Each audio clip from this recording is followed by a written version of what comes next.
Siapa yang membaca surat Yasin maka Allah mencatatnya dengan pembacaannya itu bacaan Al-Quran 10 kali. Nah, ini luar biasa kan. Disebutkan di dalam hadis yang lain,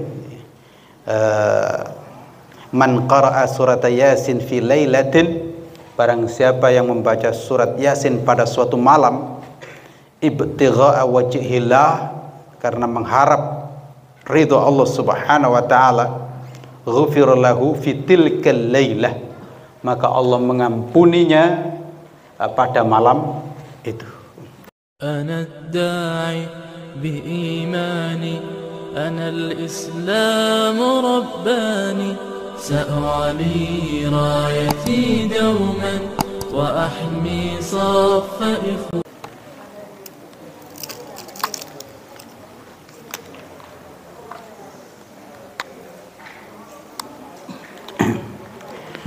Assalamualaikum warahmatullahi wabarakatuh.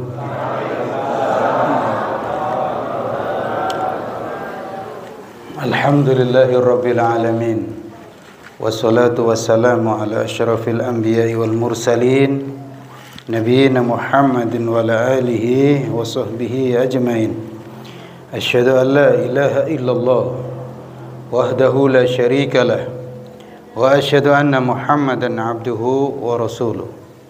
Asbahna ala fitratil Islam wa kalimatil ikhlas wa ala dini nabiyina Muhammadin sallallahu alaihi wasallam wa ala millati abina Ibrahim hanifa wa ma kana minal musyrikin. Radina billahi rabba wa bil islami dina wa bi Muhammadin nabiyya wa rasulah.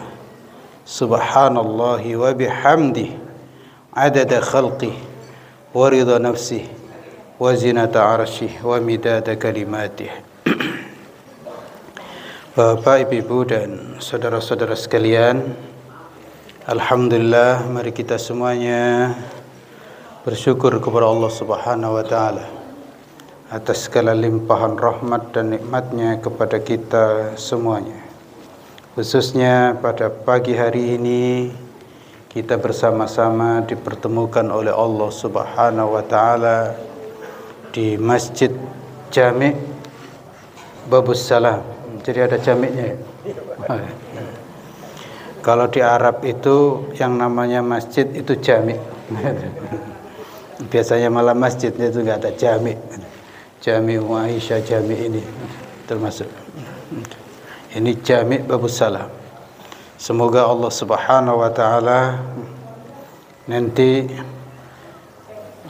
memasukkan kita semuanya lewat Babus Salam, masuk surga lewat pintu Babus Salam.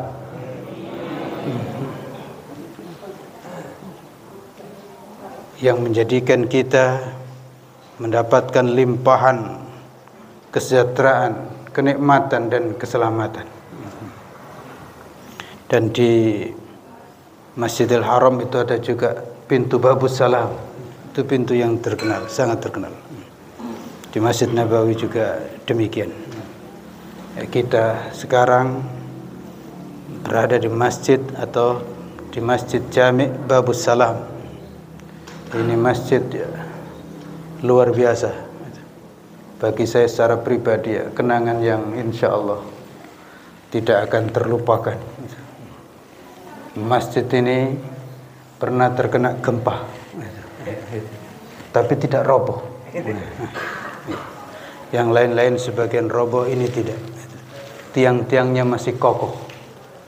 Dan kemudian saya tawarkan, siapa yang mau ngerehab? Itu saya kira nggak sampai seminggu langsung ada yang tanggung jawab. Alhamdulillah. Masjid ini kokoh dan kemudian terus diperluas. Halamannya luas, parkirnya juga luas. Semoga semuanya mendapatkan kenyamanan dan ketentraman di masjid ini, dan semua jamaahnya semoga diberkahi oleh Allah Subhanahu wa taala. Gimana? Apa kabar ibu-ibu? Ini ibu-ibu jamaah Masjid Jami' Babus Salam atau dari masjid lain? Gimana Pak Imam? Hah? Dari lain? Sebagian besar sini ya? Sebagian besar atau sebagian kecil? Ini bapak-bapaknya ini jamaah asli masjid sini atau dari tempat lain? Lain ya. Gitu ya. Ini tiap subuh ramai begini ya? Ya, semoga setiap subuh. Tapi saya memperhatikan, saya sering juga sholat zuhur, alhamdulillah ramai. Zuhur ramai, zuhur asar ramai, maghrib alhamdulillah ada juga. Bapak, Ibu dan saudara-saudara sekalian, pada pagi hari ini kita mendapatkan suguhan yang paling nikmat, ya, suguhan dari langit. Ini banyak suguhan-suguhan yang lain dari bumi, silakan untuk dinikmati. Ini semua kan dari bumi. Ini hasil bumi. Air itu ya dari bumi turun juga, naik ke atas terus turun juga. Ini ada kopi, ini ya hasil bumi. Kayaknya orang nanam kopi itu sampai sekarang yang masih di bumi. Belum ada yang nanam kopi di langit kan. Ya, silakan, ada lemper, ada ini, silakan dinikmati.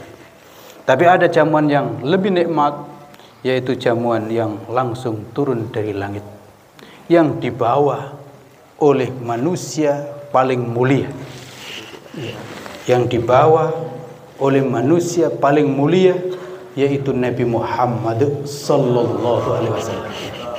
Silakan dibayangkan.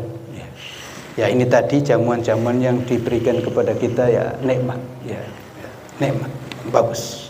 Tapi ini jamuan ada lagi, jamuan yang dibawa Nabi Muhammad sallallahu alaihi wasallam. Oleh karena itu, kalau ada yang ngantuk itu ya kebangetan. Wong ini Nabi yang bawa. Ya, Nabi itu sedemikian sangat mulia dan kita semuanya membanggakannya. Dan kita juga terus bersolawat. Itu kan sebenarnya tidak ada yang dibawa kecuali itulah Al-Quran sebagai wahyu dari Allah Subhanahu wa ta'ala, dan alhamdulillah sampai kepada kita dan tidak ada habis-habisnya. Yang dibawa para nabi dan para rasul itu boleh dikatakan ya habis pada masanya. Tapi untuk yang dibawa Nabi Muhammad sallallahu alaihi wasallam ini tidak ada habis-habisnya sampai hari kiamat. Tidak ada yang tidak kebagian kecuali yang tidak mau. Yang tidak mau ya memang nggak kebagian. Nanti akan kita ketahui. Yang tidak mau. Tapi siapa yang mau dimanapun berada akan mendapatkannya. Akan mendapatkannya karena jamuan yang dibawa oleh Nabi ini luar biasa. Yang mendapatkan bukan karena status sosial, yang mendapatkan bukan karena keturunan, yang mendapatkan bukan karena suku bangsa, tapi yang mendapatkan adalah siapa yang mau menerimanya. Siapa yang mau menerimanya. Abu Bakar dapat, Bilal dapat. Abu Jahal nggak mau, maka tidak dapat. Termasuk Abu Lahab, paman beliau sendiri, karena nggak mau maka nggak dapat. Yang dapat selamat, mulia, dan yang tidak mau maka menjadi celaka dan hina. Dan karena itu ada ayat tabbat yada abi lahabi wa tab.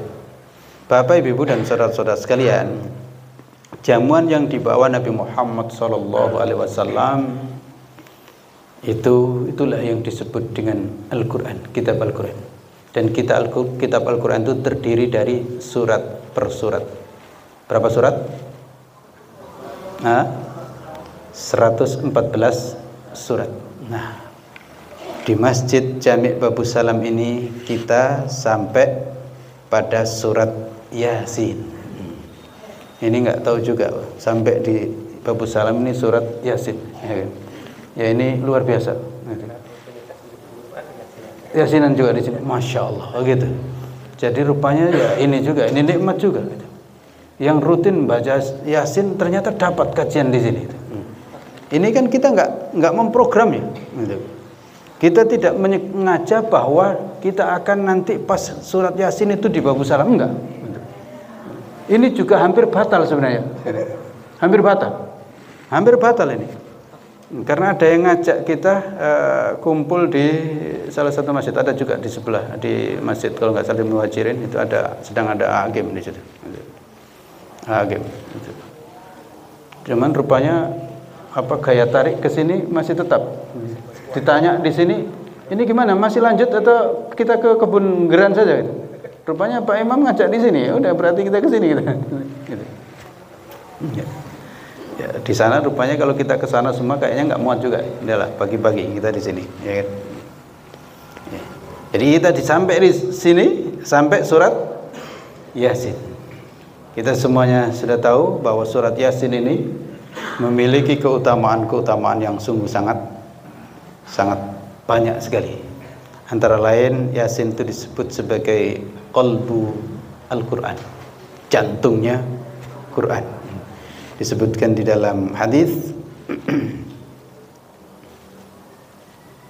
itu qala Rasulullah SAW, inna likulli syai'in qalban, sesungguhnya bagi tiap-tiap sesuatu itu ada jantungnya. Ada jantungnya. Kita manusia ini punya jantung kan? Ya. Pohon pisang itu punya jantung juga, ya kan? Jantung, qalb. Kita sering menerjemahkannya dengan hati, tapi yang pas itu jantung, ya, jantung. Jantung. Wa qalbul Quran Yasin, dan jantung Al-Quran itu adalah Yasin. Wa man qara'a Yasin kataballahu lahu bi qira'atiha qira'atal Qur'ani 10 marrat. Barang siapa yang membaca surat Yasin, maka Allah mencatatnya dengan pembacaannya itu bacaan Al-Quran 10 kali. Nah, ini luar biasa kan? Disebutkan di dalam hadis yang lain, man qara'a surat Yasin fi lailatin, barang siapa yang membaca surat Yasin pada suatu malam, ibtigha'a wajhillah, karena mengharap ridha Allah Subhanahu wa taala, ghufira lahu fi tilkal lailah, maka Allah mengampuninya pada malam itu. Dan banyak hadis-hadis yang lain termasuk malam Jum'ah dan seterusnya, itu ada hadisnya. Meskipun ya hadis-hadis itu ada kelemahannya, ada cacatnya. Tapi ini ayat-ayat tentang fadilatul amal, itu keutamaan-keutamaan amal, maka ya silakan sebagai pendorong bagi kita semuanya untuk beramal. Karena pada dasarnya Al-Quran itu, surat apapun adalah merupakan kalamullah. Kalamullah. Maka kita membacanya itu yang jelas setiap huruf sudah mendapatkan 10 pahala. 10 pahala. Nah, ini berapa huruf, maka tentu sangat luar biasa. Bapak, Ibu, dan saudara-saudara sekalian, surat Yasin itu surat Makkiyah. Artinya surat yang turun sebelum hijrahnya Nabi Muhammad sallallahu alaihi wasallam. Sebelum Nabi hijrah dari Makkah ke Madinah, itu disebut dengan surah Makkiyah. Dan karena itu isinya memang ya sesuai dengan tabiat di Makkah. Bagaimana dakwah Nabi Muhammad sallallahu alaihi wasallam di Makkah yang penuh dengan tantangan, penuh dengan rintangan. Di antaranya tergambar dengan sangat jelas di awal surat Yasin ini. Dan oleh karena itu ya, saya ingin mengajak kita semuanya bersyukur kepada Allah Subhanahu wa taala. Karena bagaimanapun juga ternyata kita ini beriman kepada Nabi Muhammad. Kita nggak pernah ketemu dengan Nabi Muhammad, tapi kita beriman dengan Nabi Muhammad sallallahu alaihi wasallam. Saya tanya ibu-ibu, ibu-ibu ingin ketemu dengan Nabi Muhammad atau tidak? Ingin, mau ketemu dengan Nabi. Tapi andaikan ada pilihan gitu, ibu-ibu ingin dulu ketemu dengan Nabi di Mekah atau nggak apa-apa sekarang saja? Hah? Ingin kira-kira ketemu di zaman Nabi dulu di Mekah atau nggak apa-apa sekarang? Gimana? Mau enak kayak dulu ketemu dengan Nabi di zaman Nabi di Mekah dulu. Iya, saya ingatkan. Jangan-jangan kalau kita itu hidup dulu di zaman Nabi, itu kita tidak beriman. Hah? Lah potongan kita ini kan potongan apa ya? Potongan ya kalau hidup di zaman Nabi kayaknya nggak potongan kita termasuk yang beriman. Ya iya. Lah di zaman Nabi di Mekah itu Nabi penuh dengan tantangan. Yang ikut Nabi itu dikit. Kaum wanita ya boleh dibilang saat itu ya Khadijah, istri beliau. Yang lain belum. Baru nyusul beberapa. Sumayyah, wanita dusun. Kita ini termasuk wanita dusun atau wanita kota? Ya kan? Yang kota nggak ada masuk. Khadijah. Baru nanti disusul ada Asma, ada Aisyah yang masih kecil. Yang tua ya Sumayyah, tapi di dusun. Itu masih Islam. Yang lain kebanyakan tentang Nabi Muhammad sallallahu alaihi wasallam. Sampai mau membunuh Nabi. Ayat-ayat yang nanti dibaca, yang sudah dibacakan itu antara lain Nabi itu pernah mau dilempar batu saat sujud oleh Abu Jahal. Abu Jahal bersumpah kalau Muhammad sholat di Masjidil Haram di dekat Ka'bah itu akan aku timpuk dengan batu. Betul. Dia sudah bawa batu. Dan saat mau ditempukkan kan orang ngelempar itu kan diangkat dulu kan. Kan gini kan, baru diginikan kan. Ternyata gini, nggak bisa dia balik, nggak bisa gerak tangannya. Nggak bisa gerak. Nggak bisa diturunkan. Akhirnya dia marah-marah, akhirnya batunya jatuh. Diambil lagi sama kawannya. Mau gitu diganti. Biarlah saya kalau begitu yang akan nih. Ternyata sama juga. Lalu kemudian ada juga yang lari-lari mau ngejar Nabi Muhammad SAW, dia buat buta. Tidak bisa melihat Nabi Muhammad sallallahu alaihi wasallam. Coba bayangkan. Begitu besar perjuangan Nabi Muhammad sallallahu alaihi wasallam. Alhamdulillah. Meskipun kita di dunia tidak berjumpa dengan Nabi Muhammad sallallahu alaihi wasallam, tapi kita beriman dengan Nabi Muhammad sallallahu alaihi wasallam. Mudah-mudahan keimanan kita ini nanti menyebabkan kita bertemu dengan Nabi di akhirat. Enggak apa-apa kita enggak bertemu di dunia. Yang penting nanti kita bertemu di akhirat, diajak masuk surga. Tapi ketemu sebentar terus diusir ya naudzubillah. Itu naudzubillah. Ya, saya ingin sampaikan berita gembira ya dari Makkah, dari Madinah, luar biasa. Orang berbondong-bondong ke Masjidil Haram, ke Masjid Nabawi. Dan seakan-akan kalau di Masjid Nabawi itu seakan-akan berjumpa dengan Nabi Muhammad sallallahu alaihi wasallam. Ya, mudah-mudahan ya kita enggak berjumpa dengan Nabi di dunia ini ya. Setidaknya kita bisa nanti ke Masjid Nabawi gitu. Ya, Masjid Nabawi, dan kita merasakan seakan-akan berjumpa dengan Nabi Muhammad sallallahu alaihi wasallam. Kalau sudah ke Masjid Nabawi itu ya biasanya ke Masjidil Haram dulu, atau ke Masjid Nabawi dulu baru kemudian ke Masjidil Haram. Enggak apa-apa, itu tergantung nanti pesawat yang bawanya. Kita dibawa ke Madinah dulu atau ke Mekah dulu, ya kan? Biasanya itu merupakan satu paket. Karena disebut dengan Haramain, dua tanah yang dimuliakan oleh Allah Subhanahu wa taala, dan di sana berlaku hukum khusus. Salat di Masjidil Haram itu sama dengan salat 100.000 kali dibanding salat di Babu Salam, Masjid Babu Salam. Enggak apa-apa ya, enggak usah kecil hati. Nah, kalau di Masjid An-Nabawi itu sama dengan 1000 kali. Wah, luar biasa. Itulah keistimewaan di sana, dan itu ya salah satunya ya dulu Nabi Muhammad SAW mengawali dakwah di Makkah. Di Makkah penuh dengan tantangan, hijrah ke Madinah, dan alhamdulillah di Madinah disambut dengan sedemikian sangat baik itu. dan Islam lalu kemudian menyebar hingga sampai kepada kita semuanya. Ya, mari kita ambil pelajaran dari surat Yasin ini. Yang pertama, pelajarannya Bapak, Ibu, dan saudara-saudara sekalian, bahwa Al-Quran itu adalah mukjizat. Al-Quran itu mukjizat. Apa mukjizat itu? Ya, sesuatu yang tidak bisa ditandingin oleh manusia, dan itu cukup menjadi bukti bahwa yang membawanya atau Al-Quran itu sendiri adalah merupakan sesuatu yang pasti hak, karena itu mukjizat. Dan inilah bukti para nabi dan para rasul diberi oleh Allah Subhanahu wa taala mukjizat.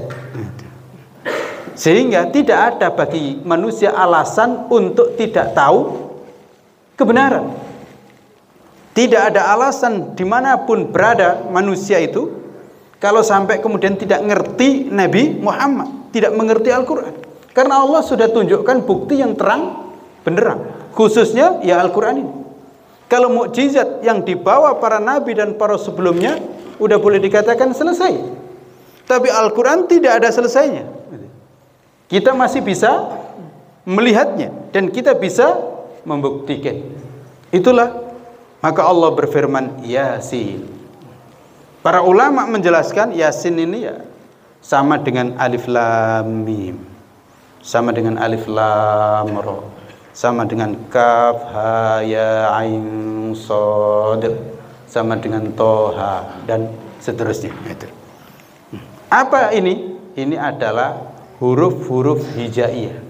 Kenapa ini disebutkan seperti ini? Itu menunjukkan masyarakat pada saat itu, mereka kan orang-orang Arab. Lihat ini Al-Quran. Al-Quran ini bahasanya sama dengan bahasa kalian, tapi silakan untuk kalian tandingi. Ada tidak? Ternyata ya tidak ada. Dari dulu sampai hari kiamat nanti tidak ada yang bisa menandingin. Padahal bahasanya bahasa Arab, sebagaimana bahasa mereka, huruf-hurufnya dari huruf hijaiyah itu, abatasa dan seterusnya. Tapi ada yang juga menyebutkan diantaranya Yasin itu, dan juga nanti yang ayat-ayat yang muqatta'ah, yang merupakan huruf-huruf yang dibaca dengan apa adanya itu. Ya, Yasin itu antara lain ada yang menyebutkan Yasin itu nama Allah. Ada yang menyebutkan nama Nabi Muhammad sallallahu alaihi wasallam. Ada yang menyebutkan Yasin itu sebenarnya artinya ya insan, wahai manusia. Karena memang Al-Qur'an itu Allah berikan kepada manusia kan. Dan saat itu pertama yang mendapatkan Al-Qur'an adalah Nabi Muhammad sallallahu alaihi wasallam. Nabi Muhammad mendapatkan Al-Qur'an terangkat mulia. Maka kemudian berikutnya sama.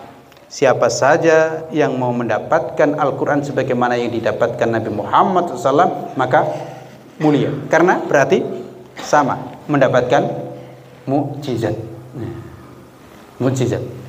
Dan inilah Nabi Muhammad SAW satu-satunya Nabi yang membawa mukjizat, dan mukjizatnya itu diwariskan. Para Nabi dan para Rasul sebelumnya membawa mukjizat, tapi mukjizatnya tidak diwariskan. Ya kan? Tongkatnya Nabi Musa enggak diwariskan kan?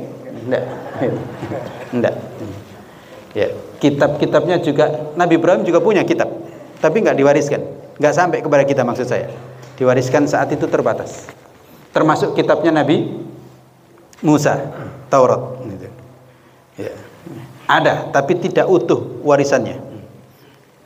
Karena kita kesulitan untuk mencari kitab Taurat sebagaimana yang dibawa oleh Nabi Musa. Ini dua-duanya berwarna. Ya. Ya. Dua-duanya teh. Kita yang ini dulu. Bapak silakan. Teh kopi silakan. Bismillahirrahmanirrahim.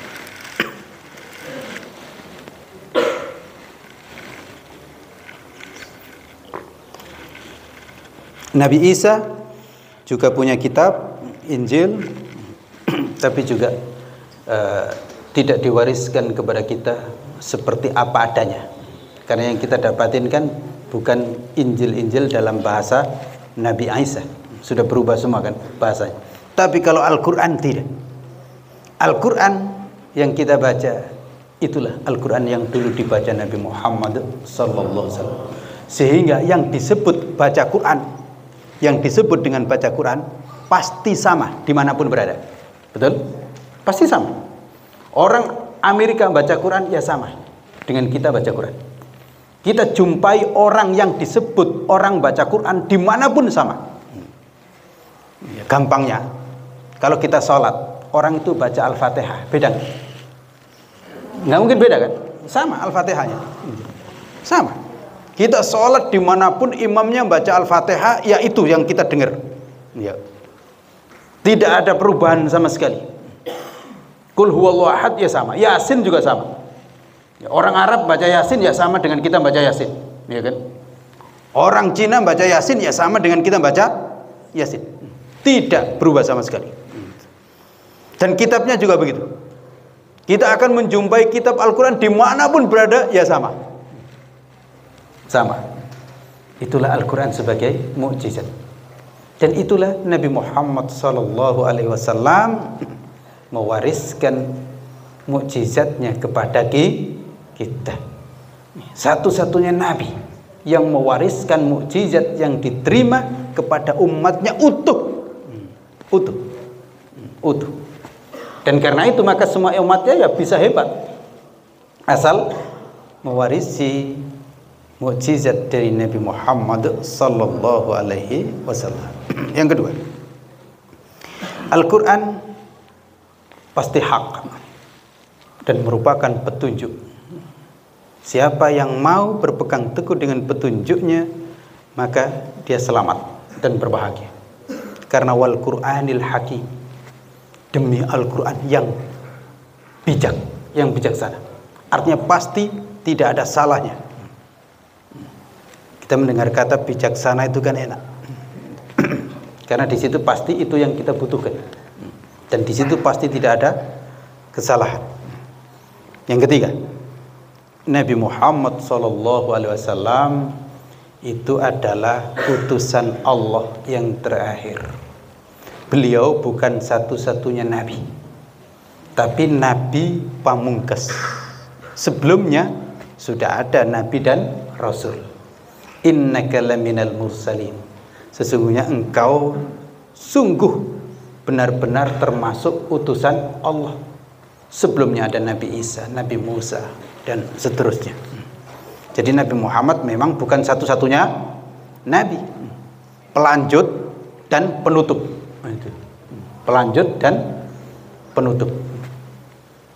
Oleh karena itu, setelah diutusnya Nabi Muhammad SAW, yang tidak ikut Nabi Muhammad pasti sesat.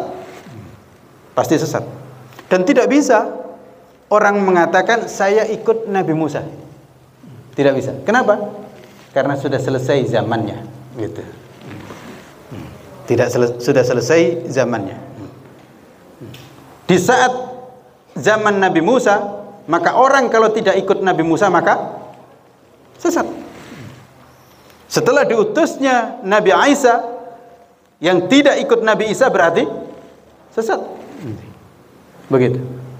Nah, ketika Allah Subhanahu wa taala mengutus Nabi Muhammad SAW, maka tidak bisa kalau tidak ikut Nabi Muhammad SAW. Ya. Zaman demikian, periodisasi seperti itu. Dan Nabi Muhammad SAW diutus oleh Allah tidak terbatas. Maksudnya sampai hari kiamat dan untuk seluruh umat manusia. Untuk seluruh umat manusia. Ingat, ini patokan akidah yang paling penting, bahwa Nabi Muhammad itu diutus oleh Allah untuk seluruh umat manusia. Maka kita tidak bisa beralasan kami Bengkulu, ya Allah, nggak bisa. Kami Indonesia, nggak bisa.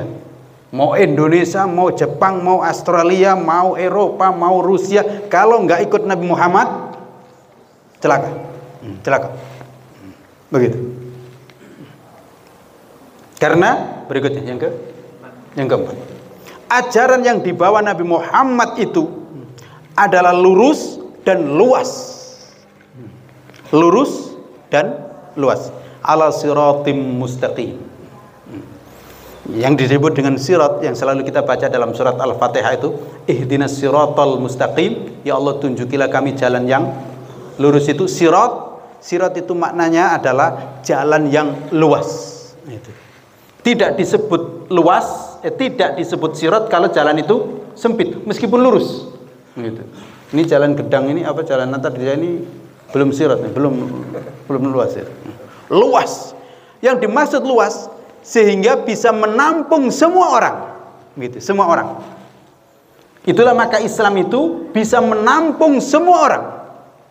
Yang Amerika tidak bisa mengatakan nggak cocok saya beragama Islam, nggak bisa. Yang Jawa juga begitu, nggak bisa mengatakan nggak cocok.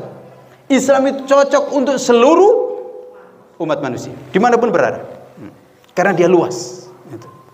Oleh karena itu tidak ada yang lebih luas daripada Islam. Dan ini sudah dibuktikan oleh Nabi Muhammad sallallahu alaihi wasallam. Di Madinah itu ada orang-orang lain dan gak ada masalah, ya kan? Dipayungin dengan payung Islam, karena Islam ini merupakan payung. Siapa yang berada di dalamnya, meskipun kafir sekalipun, itu aman untuk di dunia. Tapi kalau di akhirat, ya dipalu godem sama malaikat mungkar nakir. Di dunia aman, karena Islam itu melindungi. Islam melindungi, dan karena itu silakan untuk dilihat dalam sejarah. Islam nggak pernah jadi penjajah. Islam ngajaknya itu bil hikmah wal mau'izatil hasanah. Dan karena itu sejarahnya Nabi Muhammad yang diusir atau Nabi Muhammad yang ngusir? Nah coba, dalam sejarahnya Nabi Muhammad yang mau dibunuh atau Nabi Muhammad yang membunuh? Itu dalam sejarahnya Nabi Muhammad yang mau dibunuh. Sampai tadi itu ceritanya, nanti kita akan lebih tunjukkan lagi. Nabi Muhammad enggak balas. Balas pada saatnya, dan itu pun balasnya ya tidak seperti mereka kalau sudah menang. Mereka itu kalau menang itu kan habis yang lain, habis yang lain. Tapi Nabi Muhammad itu kalau menang tidak. Contohnya adalah Fathu Makkah. Coba, Nabi Muhammad itu dulu mereka usir di Makkah. Tapi saat menang datang ke Mekah, bagaimana Nabi? Semua diumumkan, siapa yang mau masuk di Masjidil Haram aman. Siapa yang masuk di rumahnya Abu Sofyan aman. Sampai begitu. Dan siapa yang mau pergi aman, pergilah. Pergilah. Aman. Jadi Nabi tidak balas dendam. Nah kan model-model kita itu kan balas dendam. Mana kemarin yang ngusir saya? Kan gitu. Gitu. Habisin aja semua, kan gitu. Nabi tidak. Semua aman. Aman. Itu Islam kalau menang seperti itu. Tapi mereka kalau menang ya habis yang lain. Sampai nama saja nggak boleh. Sampai nama saja tidak boleh. Nama Muhammad nggak boleh. Apalagi nama Yasin nggak boleh. Itu Islam tidak. Islam membawa kedamaian. Termasuk juga Islam datang ke Indonesia kan damai. Gitu. Sampai menang pun damai, ya kan? Ya damai kan? Dibujuk-bujuk, ya mau juga kan? Ya gitu, saking itu. Nggak tahu saking baiknya atau saking nggak taunya. Ya kita ini kan dibujukin.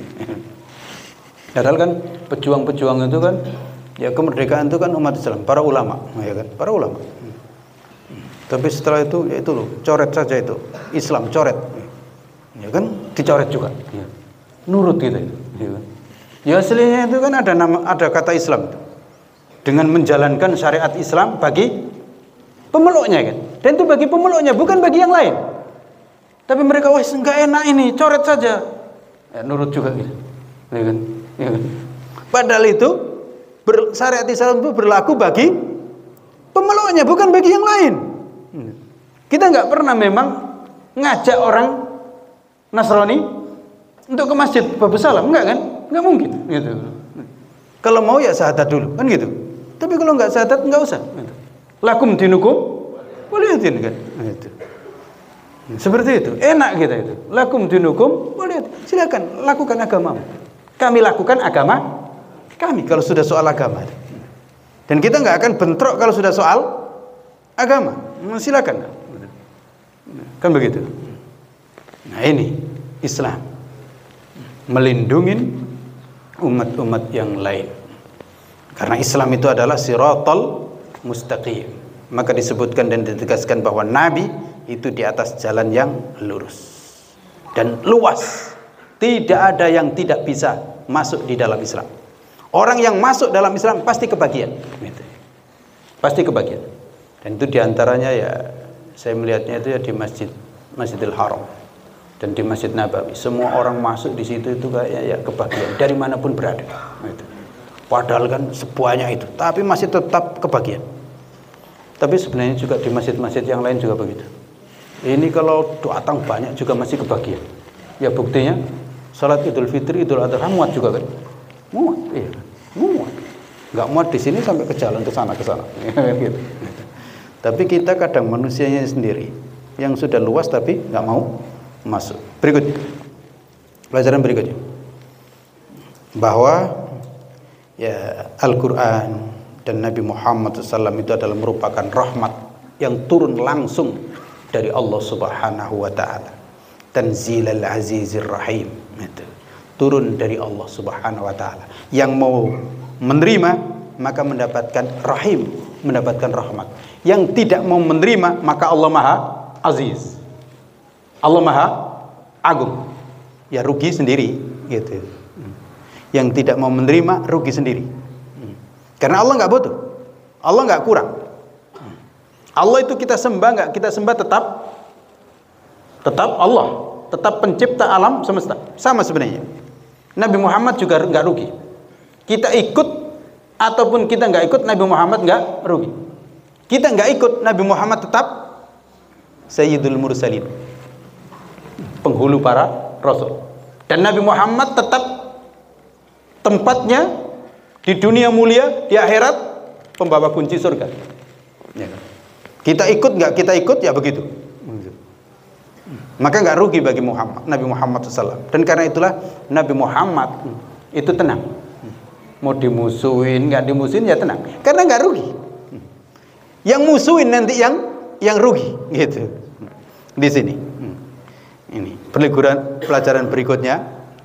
Yang musuhi Nabi Muhammad, yang musuhi Islam, yang tidak beriman, itulah yang rugi. Itulah yang rugi. Yang ikut, ya beruntung. Dan itulah ya ayat berikutnya, yang musuhi Nabi Muhammad, yang mau membunuh Nabi Muhammad, itulah yang rugi. Abu Jahal itu kan luar biasa. Luar biasa. Kaya, hebat, penguasa. Tapi karena musuhi Nabi Muhammad SAW, maka apa yang terjadi? Namanya menjadi Abu Jahal. Dulu namanya itu bukan Abu Jahal. Namanya Amr bin Hisham, atau dikenal dengan Abul Hakam, bapak ahli hukum.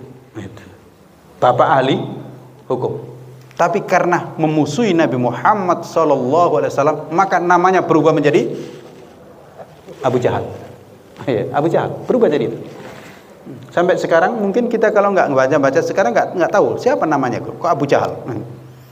Kan nggak mungkin kan bapaknya Abu Jahal tuh ngasih nama anaknya Abu Jahal, kan nggak mungkin. Wong bapak kebodohan. Dan orang Arab itu ngerti bahasa, bukan kayak kita, ya kan? Ada anak dikasih nama musyrik, la haula wala quwwata illa billah, ya kan? Atau ada anak dikasih nama ar-rajim, la haula wala quwwata, karena nggak tahu bahasa Arab kan. Tapi kalau orang Arab kan tahu, nggak mungkin ngasih nama anaknya Abu Jahal, nggak mungkin. Nama anaknya ya bagus sekali aslinya, Amr bin Hisham, seperti Umar. Terus kemudian mendapatkan gelar Abul Hakam. Itu S3 habis itu sudah itu. Ya kan? PhD habis sudah itu. Doktor itu. Tapi gara-gara musuhin Nabi Muhammad ya jadi Ya Abu Jahal. Dan begitulah sampai sekarang. Hati-hati. Kalau ada profesor, doktor, lu kok musuh Islam, maka jadi Abu Jahal. Iya. Ya, jadi gobloknya kelihatan. Awalnya pintar luar biasa ini, tapi ternyata kemudian memusuhi Islam, nggak suka dengan Islam. Ya udah, hilanglah itu gelar. Ya kayak dulu Abul Hakam jadi Abu Jahal, mau membunuh Nabi Muhammad SAW itu. Tangannya nggak bisa bergerak, marah-marah dia. Orang itu kan biasa kan, tangannya nggak bisa bergerak, marah-marah. Tapi masih untung nggak ditimpukkan kepalanya sendiri. Orang lain mau membantu, ikut juga, jadi buta juga. Sampai begitu. Dan Nabi Muhammad tenang. Lihat, Nabi Muhammad sujud tenang. Tenang. Kenapa? Ya diantaranya orang itu kalau dalam kebenaran, ya tenang saja. Biarlah Allah yang ngurus. Gitu. Allah yang ngurus. Ya, sujud loh, kok mau kemudian dibunuh orang, ya tenang.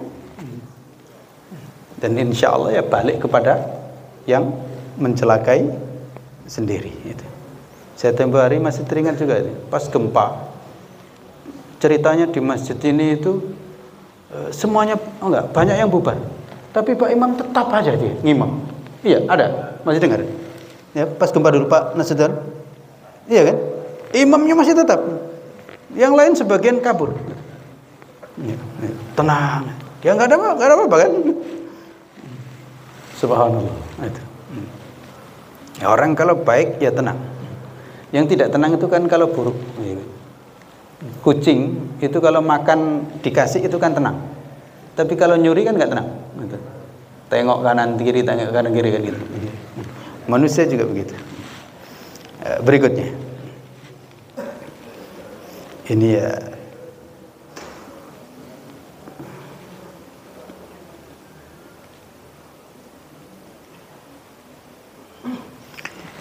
orang kafir itu kalau sudah kafir memang nggak bisa diingatkan. Oleh karena itu kalau ada orang yang nggak bisa diingatkan, ya udah, yang waras ngalah. Karena wasawaun alaihim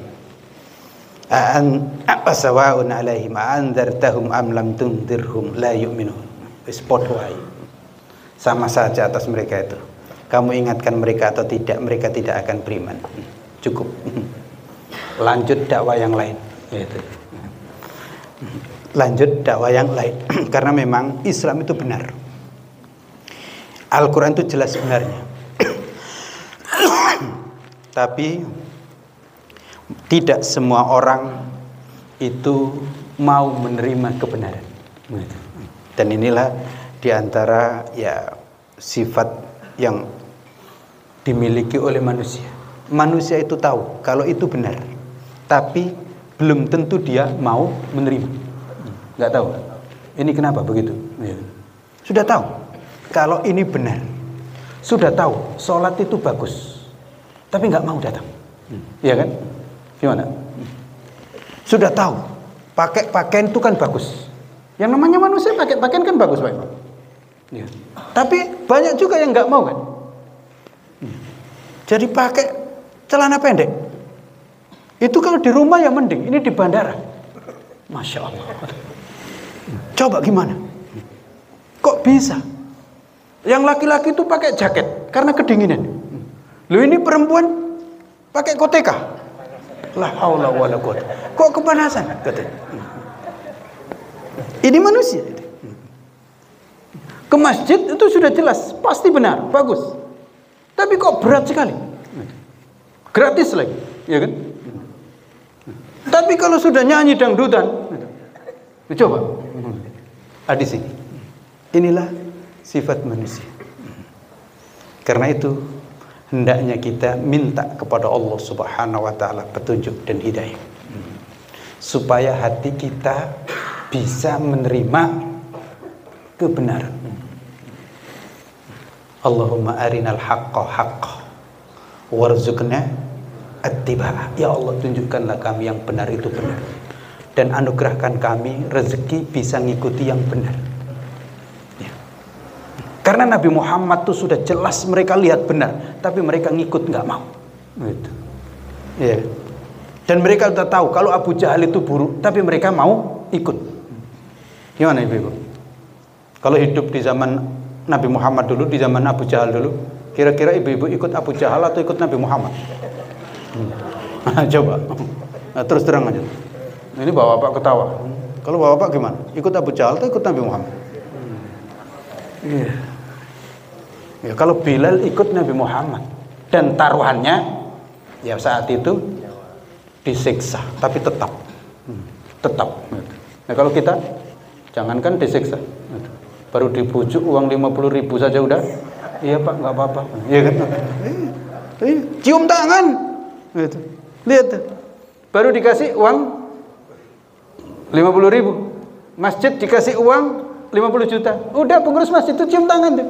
Nggak tahu siapa yang dicium tangannya. La haula wala quwata illa billah. Iya kan? Padahal siapa yang dicium tangannya itu? Hanya gara-gara udahlah masuk masjid ya pakai serban. Padahal agamanya lain gitu. Ini model kita. Tapi mudah-mudahan kita minta kepada Allah ya tidak seperti itu. Kita ikut Nabi Muhammad sallallahu alaihi wasallam. Berikutnya, keutamaan meninggalkan amal jariyah. Keutamaan meninggalkan amal-amal soleh yang bersifat jariyah. Karena disebutkan, oh sebentar, sebelum itu kebangkitan orang mati dibangkitkan lagi menjadi hidup lagi, itu keniscayaan. Inna nahnu nuhyil mautah. Sesungguhnya kami pasti menghidupkan orang-orang yang sudah mati. Jadi orang yang sudah mati akan hidup. Berikutnya, berapa tadi? 9. Nah, orang-orang yang hidup dari alam kubur itu membawa amal perbuatannya. Membawa amal perbuatannya. Yang baik ya dia membawa kebaikan, yang buruk berarti dia membawa keburukan. Begitu. Wa naktubu ma qaddamu wa atharahu. Jadi dicatat itu bukan sekadar dicatat, ya di bawah.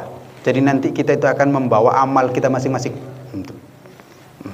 Kita bawa. Itulah modal kita. Berikutnya, pelajarannya. Keutamaan orang yang meninggalkan peninggalan yang bagus. Dan bahayanya orang yang meninggalkan peninggalan yang buruk. Para ulama menyebutkan di antaranya peninggalan yang bagus itu adalah sedekah jariyah. Itu terus mengalir meskipun kita sudah meninggal dunia. Yang kedua adalah ilmu yang bermanfaat. Ini memang hadis dasarnya. Yang ketiga adalah anak soleh. Anak soleh. Ini terus mengalir. Kita sudah tidak ada, tapi terus mengalir. Karena wa naktubu ma qaddamu wa asarahum. Kami catat apa yang mereka sudah lakukan dan asarahum, peninggalan mereka. Termasuk antara lain disebutkan di dalam hadis-hadis itu jejak kita ke masjid. Itu menjadi saksi. Jadi dari rumah ke masjid itu jadi saksi. Bahkan ada asar yang menyebutkan orang itu kalau meninggal dunia kok sering ke masjid. Beberapa hari berikutnya jalan yang dilalui itu nangis, merindu. Ya Allah, mana yang biasanya lewat di sini, kok nggak lewat lagi? Gitu kira-kira. Gitu. Jadi jalan itu bisa merindu. Tapi sebaliknya, kalau orang itu jahat, maka tanah itu senang. Alhamdulillah ya Allah, dia sudah nggak lewat sini lagi. Gitu. Iya. Dia sudah nggak lewat sini lagi. Gitu. Iya. Maka kalau ada orang jahat, itu boleh kita mengucapkan alhamdulillah. Alhamdulillah ya Allah, sedikit agak ringan tantangan. Gitu.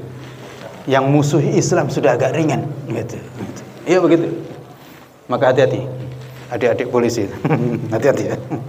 Ya, berdoalah kepada Allah dan berusahalah untuk melakukan kebaikan, supaya nanti kalau tiada itu merindu. Di lampu merah itu rindu. Ya Allah, mana ini yang biasa jaga di sini ya Allah? Rindu saya. Ada dia itu tertib, gitu. Senang, gitu.